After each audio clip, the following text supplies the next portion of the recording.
안녕하세요. 사연을 부탁해입니다. 오늘의 사연을 소개하겠습니다.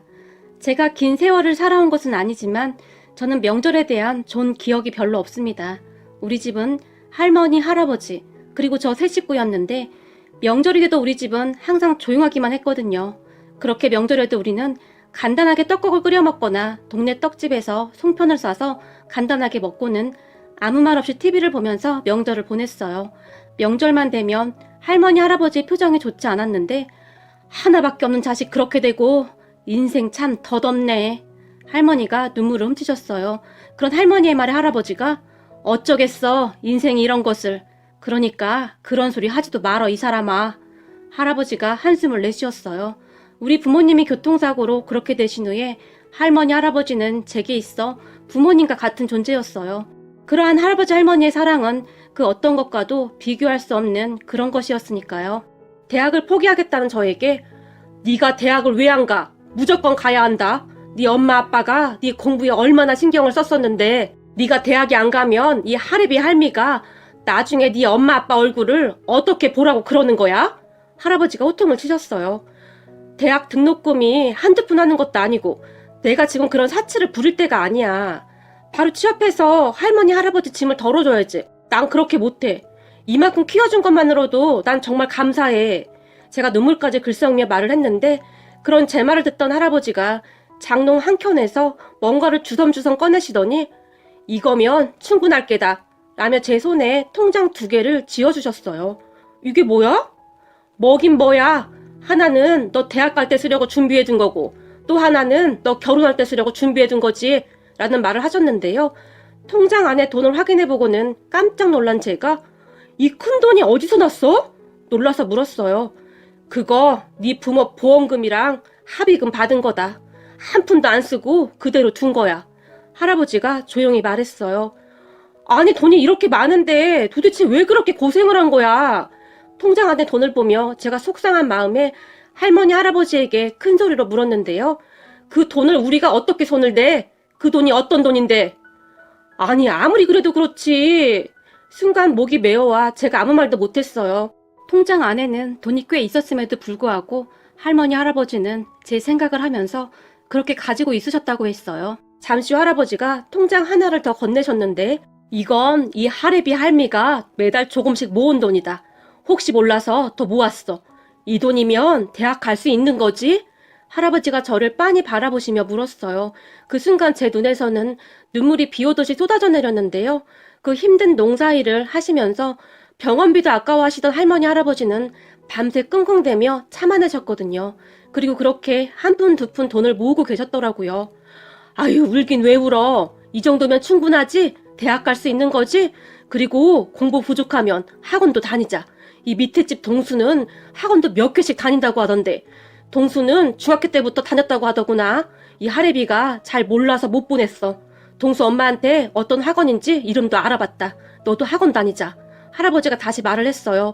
그렇게 저는 할아버지 손에 이끌려 학원에 등록을 했고 정말이지 남들보다 더 열심히 공부를 할 수밖에 없었어요. 조금이라도 나태해지려고 하면 밭에서 일하고 계시는 할머니 할아버지 얼굴이 눈앞에 아른거려서 그럴 수가 없었거든요. 정말 다행이었던 것은 돌아가신 부모님의 머리를 닮은 것인지 공부는 잘하는 편이었기에 할아버지 할머니는 내가 밥을 안 먹어도 배가 불러. 제 성적표를 보며 그렇게 좋아하셨어요. 저는 그런 할머니 할아버지 덕분에 잘 자랐고 명문대까지는 아니지만 서울에 있는 대학에 합격할 수 있었어요. 할머니 할아버지 열심히 했는데 미안해. 미안하긴 뭐가 미안하냐? 서울에 있는 대학만 가도 엄청 잘한 거지. 할머니 할아버지는 그저 행복해 하셨어요. 대학에 합격한 뒤 저는 홀로 서울에 올라왔고 대학을 다니면서도 공부를 게을리하지 않았어요. 제 머릿속에는 빨리 졸업해서 취업해야 한다는 생각뿐이었거든요. 할머니 할아버지가 농사일을 그만하셨으면 했거든요. 그렇게 대학을 졸업하고 취업을 하기 위해 노력을 했고 대기업은 아니었지만 중견기업에 취업을 했어요. 그리고 저는 몇 달 동안 받은 월급을 차곡차곡 모아서 그 돈으로 할머니 할아버지를 치과에 모시고 갔어요. 치과가 얼마나 비싼 줄 아니? 안 간다. 내 소원이야. 그래도 안 갈 거야? 나한텐 할머니 할아버지밖에 없는데 이러다가 아프기라도 하면 어쩔 거냐고. 제발 가자. 그렇게 두 분을 모시고 치과를 갔고 치과 치료를 했어요. 치과에서 임플란트를 권해서 임플란트도 해드렸고요. 어찌나 뿌듯했는지 모른답니다. 그렇게 저는 회사를 다니면서 악착같이 돈을 모았고 할머니 할아버지에게 용돈도 드릴 수 있었어요. 그러다 지금의 남편을 만나 결혼을 했는데 남편은 참 좋은 사람이었고 우리 할머니 할아버지께도 정말 잘했어요. 할머니 할아버지도 그런 남편을 정말 예뻐했고요. 거기다 시댁 가족들도 정말 좋은 분들이셨는데 항상 외롭기만 하던 저를 참 많이도 아껴줬어요. 시댁은 시부모님과 시누이가 있었는데 시누이도 정말 좋은 사람이었어요. 그리고 그토록 싫기만 하던 명절이 좋아지기 시작했는데요. 가족들끼리 다 모여서 음식을 만들고 식사를 하고 도란도란 이야기도 하면서 이게 명절이구나 하는 생각을 하기도 했는데요. 다만 저도 없이 홀로 명절을 보낼 할아버지 할머니가 생각나서 마음이 아팠어요. 결혼 후 첫 명절에 시댁에 갔는데 잠시 작은 방에 가서 할머니 할아버지께 전화를 하고 있었는데 할머니 내일 내려갈게. 알았어. 조심해서 내려갈게. 근데 나까지 없어서 우리 할머니 할아버지 심심하겠네. 제가 말했는데 그 순간 저도 모르게 눈물이 흘러나왔고 흐르는 눈물을 손으로 닦아내고 있었어요. 그런데 제가 방에 있는 줄 모르고 들어왔던 시누이가 저를 봤고 제가 급히 고개를 돌렸어요. 우는 모습을 보이고 싶지가 않았거든요. 그런 제 모습을 본 시누이가 급히 문을 닫고 나갔지만 그 뒤 시누이는 아무런 내색도 하지 않았고 평소와 똑같이 행동했어요. 그리고 명절 다음날 할머니 할아버지에게 가려고 준비를 하고 있었는데 시어머님이 이거 가져가서 할머님 할아버님 드려. 내가 따로 준비해둔 거다. 라며 음식을 정성스레 싸서 저에게 주셨어요. 감사해요 어머님. 제가 어머님에게 감사 인사를 했는데 뒤에 있던 시누이가 옳게 나도 이거 라며 제게 뭔가를 건넸는데 형님 이게 뭐예요? 홍삼이네? 그냥 할머님 할아버님 가져다 드리라고. 시누이가 수줍게 웃었어요. 형님 감사해요 라고 말을 하던 순간 또다시 제 눈에 눈물이 고였는데요. 시누이는 항상 그렇게 묵묵히 저를 챙겼는데 속이 참 깊은 사람이었어요. 제 친구 시누이들은 명절에 와도 손 하나 까딱하지 않고 올케를 그렇게 부려먹다 간다고 하던데 우리 시누이는 잠시도 가만히 있지 않았어요. 그런 시누이에게 항상 감사한 마음이었어요. 그렇게 우리는 평화롭게 지내고 있었는데요. 그 다음 해 명절을 앞둔 어느 날 이번 명절에는 친정에 당신 혼자 다녀오면 안 돼? 여기서 멀기도 하고 나도 좀 피곤해서 그래. 남편이 피곤하다는 듯이 말을 했어요. 그런 남편에게 같이 가면 안 돼? 할머니 할아버지가 당신 많이 예뻐하시는데 보고 싶어 하실 것 같은데 제가 부탁을 했지만 평소와는 다르게 남편은 완강했는데요. 싫어. 나도 좀 쉬고 싶어. 그리고 엄마 아버지가 당신 명절에 안 와도 되니까 명절에 그냥 친정으로 가래 라는 말까지 했어요. 왜? 내가 무슨 잘못했어? 글쎄 나도 모르겠는데. 그리고 남편은 제게 기차표 한 장을 주고는 이거 타고 내려가면 돼. 명절 전날 기차표를 못 구해서 당일날 아침 제일 빠른 기차표야. 난 전날 집에 가야 하니까 기차역까지 당신 못 데려다줘. 그러니까 당신 혼자 알아서 가. 남편이 다시 냉정하게 말했는데 남편의 말이 어찌나 서운하게만 들리던지 눈물이 나오려는 것을 꼭 참았어요. 그리고 시댁에 전화를 했지만 그냥 오지 말거라. 우리가 제사를 지내는 것도 아니고 그냥 밥만 먹는 건데 뭐하러 오니? 번거롭기만 하고 나 바쁘니까 끊자. 시어머님이 전화를 끊어버렸어요.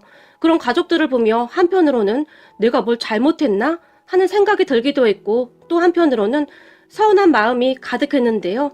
시누이는 제 전화를 아예 받지도 않았고 제가 보낸 문자 메시지를 확인했음에도 답장조차 하지 않았거든요. 어찌나 서럽고 서운하던지 명절 전날 남편은 시댁으로 갔지. 홀로 집에 있는데 그냥 눈물만 나오면서 역시 시댁 가족들은 나를 온전한 가족으로 생각하고 있지 않는구나 하는 생각과 함께 친구들이 시댁이라고 하면 치를 떨던 모습까지 생각나면서 그렇게 서러울 수가 없었어요. 그렇게 밤새 한숨도 못 잤고 명절 당일날 남편이 준 기차표를 들고 기차역으로 가서 기차를 탔는데 서러운 마음에 계속 눈물만 나왔어요. 그리고 몇 시간 뒤 할머니 할아버지가 계신 고향집에 도착을 해서 대문을 열고 안으로 들어섰는데 명절만 되면 절간 같던 집에 웃음소리와 사람들의 대화하는 소리까지 집안이 시끌벅적했어요.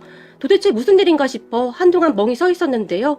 잠시 후에 젊은 여자 한 사람이 문을 열고 나왔는데 자세히 보니 시누이였어요. 형님! 저도 모르게 그 말이 나와버렸고 올케 왔어? 그렇잖아도 올 시간이 됐는데 왜 안 오나 나와봤어. 왔으면 빨리 들어오지 않고 뭐하고 있어. 시누이가 활짝 웃으며 빨리 들어오라고 손짓을 하고 있었어요. 형님이 여기는 어떻게 오긴 뭘 어떻게 와. 명절 보내러 왔지. 빨리 들어와. 할머님, 할아버님이랑 맛있는 음식 많이 했어. 올케 오면 같이 밥 먹으려고 기다리고 있었단 말이야. 신우이가 제 앞으로 성큼성큼 걸어와서는 제 팔을 잡아 끌었어요. 그렇게 집 안으로 들어섰는데 집안의 모습을 보고 저는 그만 오열을 하고 말았답니다. 집안의 시부모님과 신우이 그리고 우리 남편이 상을 차리고 있었고 할머니, 할아버지 얼굴에는 웃음이 가득했어요. 왔니? 다들 너 기다리고 있었다. 할아버지가 활짝 웃으며 말했어요. 아니, 다들 어떻게 된 거예요? 제가 물었는데요. 이번 명절에는 당신 좀 쉬게 하려고 어제 우리가 여기로 먼저 내려온 거야. 당신 저번 명절 내내 음식하느라 힘들었었잖아. 빨리 밥 먹자. 남편이 활짝 웃었어요. 그런 가족들의 모습에 저도 모르게 눈물이 왈칵 쏟아졌는데요. 알고 보니 전에 제가 홀로 울고 있던 모습을 보며 신우이가 올케 말이야. 할아버님, 할머님 혼자 계신데 마음이 안 좋네. 우리 남편에게 말을 했다는데 그러게 전에 얼핏 들어보니 어릴 때는 명절이 그렇게 싫었대. 집에 찾아오는 사람도 하나도 없이 하루 종일 TV만 봤다고 하더라고. 그래서 결혼 후 첫 명절 지낼 때 그렇게 좋았다고 하더라고. 진짜 가족이 생긴 것 같아서. 남편이 신우이에게 말을 했다고 하는데 그런 남편의 말을 듣고 신우이가 마음 아파했다고 합니다. 그랬던 신우이는 그런 남편의 말을 한동안 깊이 담아두고 있었다고 하는데요. 명절을 앞둔 어느 날 엄마 아빠 올케 보면서 맨날 친딸같이 생각한다고 말만 하지 말고 한번 실행에 옮겨봐. 우린 이제 가족이잖아 라며 그의 명절 할머니 할아버지가 계신 곳에 가서 명절을 같이 보내자고 제안을 했다고 해요. 물론 신우이가 말을 꺼내긴 했지만 시부모님이 안 된다고 반대하면 그만이었을 텐데 네 말이 맞구나. 맨날 말로만 친딸 같다 그랬으면서 우리가 그동안 며느리 마음도 못 헤아렸구나. 시부모님도 흔쾌히 허락했다고 합니다. 그렇게 신우이의 지휘 아래 명절 전날 내려와서 할머니 할아버지와 함께 음식을 만들면서 도란도란 이야기도 하고 그랬다고 했는데요. 우리한테도 이런 날이 다 있구나. 할머니가 조용히 눈물을 닦아내셨어요. 우리 부모님이 그렇게 떠나신 뒤 제대로 된 명절을 지낸 적이 없으셨던 할머니 할아버지는 그저 행복해 하셨어요. 그렇게 우리는 할머니 할아버지 집에서 다 같이 하룻밤을 자고 올라왔는데 집이 좁아서 제가 많이 미안했지만 오랜만에 거실에다 이불 깔고 다 같이 자면 되겠네. 신우이가 신나는 표정으로 말했고 우리 가족 모두는 거실에 누워서 이런저런 이야기를 했어요. 이렇게 누워있으니까 옛날에 내가 어렸을 때 말이야. 형제들끼리 쪼로로 한 방에 누워서 이런저런 이야기를 하다 잠들던 생각이 나네. 그렇게 한동안 이야기를 하고 있으면 얼른 자! 라고 아버지가 소리를 지르던 생각이 나는구나. 우리 며느리 덕분에 좋은 추억이 하나 더 생겼구나. 고맙다. 시아버님이 조용히 말씀하셨어요. 그리고 그 말에 누워있던 제 눈에서 눈물이 뚝 하고 떨어졌는데 가족들은 그저 이런저런 이야기를 하느라 미처 눈치채지 못한 것 같았어요. 우리 어렸을 때 말이야. 엄마 아빠는 맨날 바빴잖아. 그래서 할머니 할아버지가 우리 봐줬었잖아. 이렇게 누워있으니까 우리 할머니 할아버지가 생각나네. 신우이가 말했어요. 우리는 그렇게 한동안 도란도란 이야기를 하다가 잠이 들었는데 그날의 추억은 아마도 평생토록 잊혀지지가 않을 것 같습니다. 제게는 너무나 행복하고 따뜻한 기억이었으니까요. 그 뒤에도 시댁 가족들은 우리 할머니 할아버지를 참 살뜰히도 챙겼어요. 그리고 그런 시댁 가족들이 그저 고마웠던 할머니 할아버지가 시댁으로 여러 가지 농작물을 보내주셨는데 도착한 박스를 열어보며 와 이것 봐 참기름이야. 와 호박이 어쩜 이렇게 튼실할까 그래? 고구마가 너무 맛있겠다. 시댁 가족들 모두 기쁨의 한호를 질렀어요. 어떤 친구의 말로는 친구네 친정에서 친구네 시댁으로 농작물을 보냈더니 친구네 시어머니가 누가 먹는다고 이런 걸 보내? 이거 버리는 것도 큰일인데 도대체 왜 보낸 거야? 라는 말을 하더래요. 물론 친구가 듣는 자리에서 말을 한 건 아니었지만 그 소리를 몰래 엿듣게 된 친구가 큰 충격을 받은 것은 말할 것도 없었고요. 그러한 이야기를 많이 들었던지라 사실 저도 조금은 걱정하고 있었지만 우리 시댁 가족들은 정말 너무 순수했어요. 그리고 그런 가족들의 따뜻한 말 한마디 한마디 덕분에 제 성격도 정말 많이 밝아졌는데요. 그전엔 항상 뭔가 전전긍긍하고 눈치를 많이 봤었는데 이제는 매사 모든 것을 긍정적으로 생각하고 받아들이고 있더라고요. 가끔 시부모님께 야단을 들을 때도 있지만 그다지 신경 쓰지 않고 있어요. 시부모님은 신우이와 저를 대할 때 어떠한 차별도 하지 않고 항상 똑같이 대했으니까요. 그리고 시댁 가족들과 함께 있으면 왠지 저에게도 커다란 울타리가 생긴 것 같아 마음이 그렇게 따뜻할 수가 없어요. 우리 시부모님은 누군가 제 험담을 하거나 하면 절대 참지 않으셨거든요.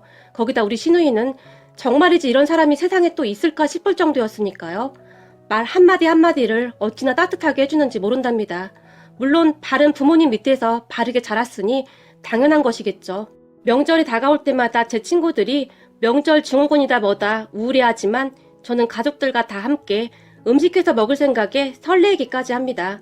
우리 시부모님과 시누이를 보며 항상 따뜻한 마음으로 배려하며 살아가겠다는 생각을 하게 됩니다. 어머님, 아버님, 그리고 형님, 많이 부족한 저를 항상 예뻐해 주셔서 정말 감사합니다. 저도 항상 효도하며 살아가겠습니다. 고맙습니다. 오늘의 사연은 여기까지였습니다. 이토록 아름다운 사연을 읽으며 우리 모두의 명절이 이렇게 따뜻하다면 얼마나 좋을까 하고 바라봅니다. 남은 추석 명절 잘 보내시고 혹시 운전하시는 분들께서는 안전운전하시길 바랍니다. 아직은 많이 부족한 사연을 부탁해를 항상 애청해주시고 아껴주시는 모든 분들께 다시 한번 감사 인사 올립니다. 즐거운 추석 명절 보내시기 바랍니다. 고맙습니다.